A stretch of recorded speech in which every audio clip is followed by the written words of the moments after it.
This is the greatest quest chain probably ever made. What, 6 killing boards, can I join your guild? No meme? Yeah, you can join. There it is, man. There it is. Jagged Watt, thank you very much for sub. There's Atiesh himself. What time next week? There's the guy. 5 times what I make. Yo, that's why people keep donating. Hey guys, thanks. The latest poll has concluded, and the winner is the Azrath Arsenal, Atiesh. So yeah, that's what we'll dude. be doing today. Atiesh is to casters, as the Ashbringer is to paladins. It's the ultimate caster weapon, firmly etched into Warcraft's mythology and lore. It's the most badass It's made weapon in the game. appearances in the books, the movie, and of course World of Warcraft itself. Yep. Wielded by iconic characters such as Egwene, the Last Guardian Medivh, and Khadgar, it's the weapon of choice for the Guardians of Tirisfal.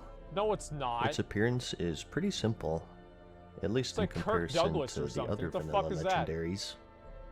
It's a long, wooden weapon reinforced with arcane magic and stylized with a raven carved into the head, Fuck yeah, the symbol dude. of the Guardians.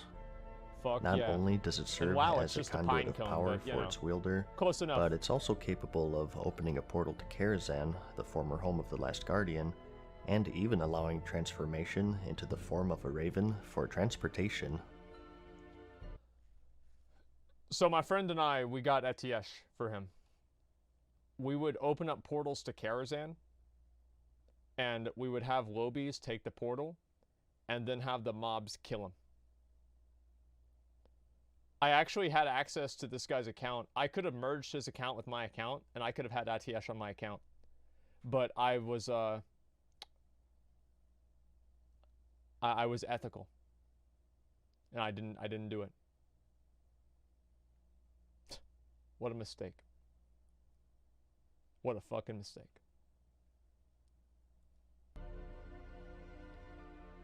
It holds incredible power, but only the strongest His name can is bring out Kryptonite. its full potential. After I'll Medivh's show the corruption screenshot. and death, That was the guy, by the way, just to bring all of this full circle. Kryptonites was the one that was explaining 4 Horsemen for 2 hours, and then the raid wiped in 2 seconds. That's the same guy. That's why he got Atiesh. Do you think that he would actually have put that much effort into doing Naxxramas if he wasn't getting Atiesh out of it? Put the pieces together. It's all real. the weapon was cursed and passed around to various members of the Kirin Tor, who were the mages of Dalaran. However, anyone who wielded it died shortly after. In light of this, and with the line of guardians coming to a close, the Kirin Tor judged the weapon to be unwieldable and locked it away Princess, behind thanks for barriers of magic in their city of Dalaran. And on top of this, since it was such a powerful artifact, a guardian would also keep a watchful eye over it and protect it from any would-be thieves. Of course. It laid there for many years until the Eridar Demon Lord, Archimand, attacked the city. A failsafe triggered with a barrier guarding Atiesh, and the staff was shattered into many pieces and spread throughout the land. The shards, 40 in total, Really? were collected by the Scourge. I didn't know that. The archaeologist Brand Bronzebeard found the base, which he then lost to the old god Cthulhu when he was exploring the Temple of Ankh-Morporj. Oops. Way to go, Bran. My bad. And Kel'Thuzad, the Lich Lord and commander of Naxxramas, held the Raven head of the staff. Which brings us to World of Warcraft. This weapon was obtainable by players with the original Naxxramas, which was released in patch 1.11 and removed in patch 3.0.2 in light of its remake in the Wrath of the Lich King expansion.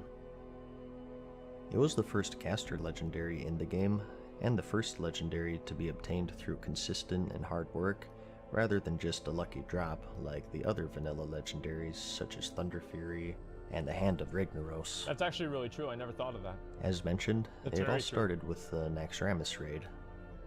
This was the final raid for Classic World of Warcraft, and was appropriately the toughest. This out is of how all of them. legendary should be. Nearly every boss was an extreme challenge, and with AQ40 being the previous raid, it was like the 1-2 death punch to raiding guilds back then. Fuck yes. Very few cleared it before the release of the Burning Crusade expansion. Part of this was due to the expansion being announced so quickly Nobody cared. after the raid release. They knew all their shit was going to get replaced. Everyone just like knew BFA. that any gear they got would quickly be replaced in their journey from 60 to 70, so there was very little motivation to trudge through this raid, let alone complete a legendary staff. So only the most dedicated and skilled would clear through all of it, and even fewer would see Atiesh completed before the release of the Burning Crusade. I never saw a single person that had Atiesh until in Vanilla WoW. Never. Not a single person. The reason why Atiesh was the perfect legendary is because you could do everything that you wanted, but until you actually completed the game and killed Kel'Thuzad, you would never see the legendary. You would never get it. And the legendary became a reward from raiding rather than a requirement. And that's what happens with legendaries nowadays. Is there a requirement? This was the ideal pinnacle achievement of the game, right here. And that's what made it so special. Then you say you helped someone get it? As hard as it was to complete, it was also pretty straightforward. As mentioned before, the Scourge captured the fragments of Atiesh after its destruction in Dalaran. They ended up in the hands of actual bosses in the raid, and each one had a chance to drop a legendary item called the Splinter of Atiesh. Reading the tooltip, you saw that if you combined 40 of these, you could reform the frame of Atiesh. Only one person could loot these at once, so guilds had to somehow pick just one lucky raider to receive the legendary staff. This was done by the old DKP system, veteran status, rank status. No matter what, though, you can bet that there was a lot of drama to be found since it was such a highly sought-after weapon. Yep. The lucky classes that could end up using it were the Druid, the Priest, Warlock, and of course the Mage.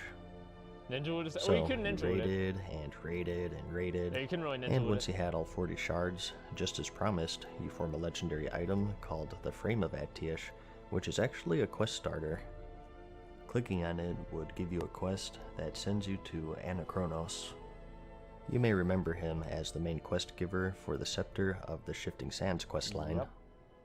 You could find him outside of the then closed Caverns of Time, and before you could talk to him, you had to be neutral with the Brood of Nazdormu That faction. shit was hard to do too, by the way. You typically had this was annoying if you were actively raiding AQ40 though, so it wasn't too bad. The only tricky part was that the quest didn't actually mention Naxxramas. It just said go find someone who can cleanse the frame. And with no quest markers, it was no easy feat. You had no idea. This was back in the day where a lot of the quests were just you just go went find on a this fucking guy. adventure. So it either took a lot of scouring, word of mouth, or thoughtbot. But either on your own or with the help of the internet, you eventually tracked him down. Imagine being the first dude He remarks that the staff still holds great evil, but to cleanse it, we must first fully assemble it. He gives you a pretty simple follow-up quest. Yeah, it's Obtain simple. the Just base go of kill Atiesh Kel'Thuzad from the final boss in the AQ40 raid, Cthulhu, Duh. and the head from the final boss of the Naxxramas raid, Kel'Thuzad. You know, the typical quest. So, like I said, really straightforward, but still really difficult. I won't go on with how tough this was, but I will note that even though it was one tier behind, AQ40 was still very difficult. In fact, when it was first released, Cthulhu was thought to be mathematically impossible to beat, even with the best gear and perfect execution, and in fact was only killed after a big nerf. Yep.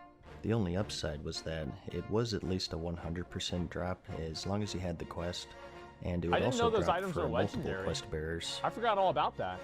So, I thought they were just white items, that actually. Only the best could complete, and if they were successful, there's just one more step, to cleanse the staff. The final task will be the most difficult of all, Badgar. You have faced and defeated both an old god and the Lich King's general, but now you must face the hand of Sargeras. Take this staff to Strathlum.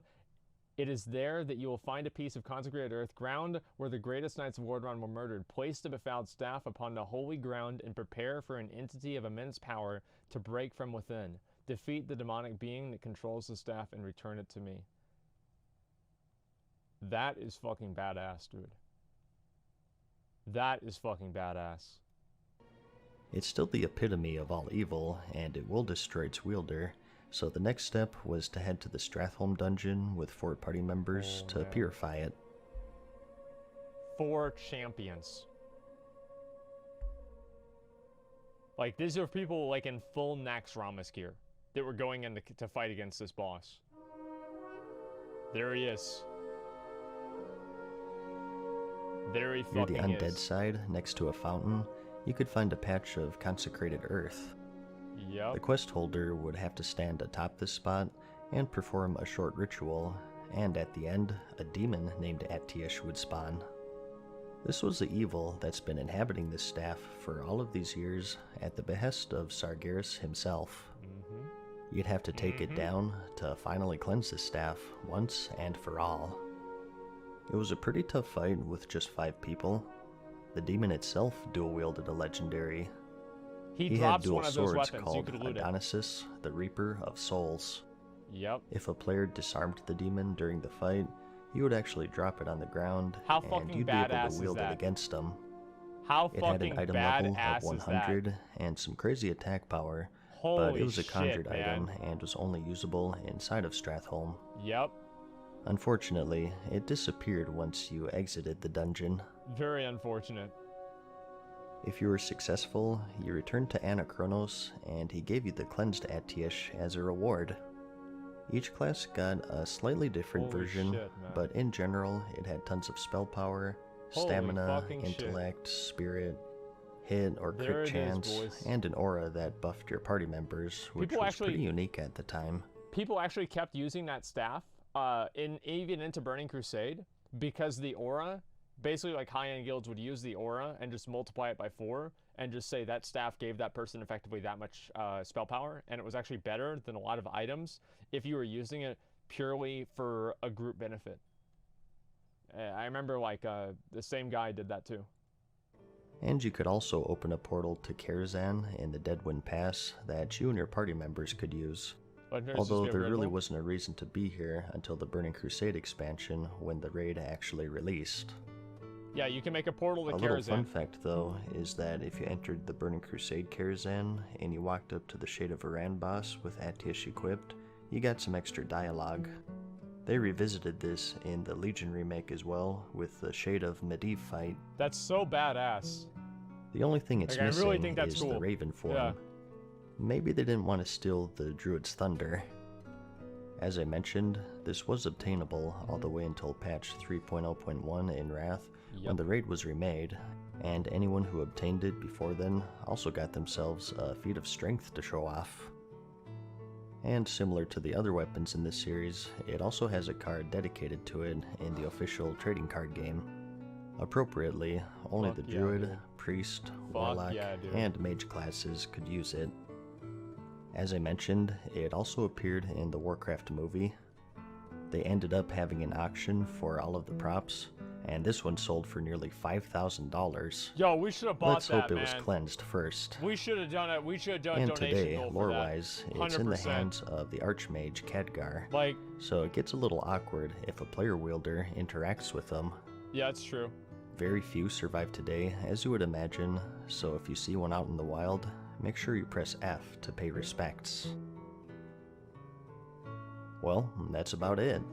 Kind of a shorter video for the standard of the series, but as I said, it's pretty straightforward. Still though, I hope you found the video interesting or entertaining. Like it if you liked it, and I'll see you in the next one. Peace. Holy shit, man. Farewell for now, mortals. We hope you enjoyed today's video. See you again soon. This is the video that I just watched.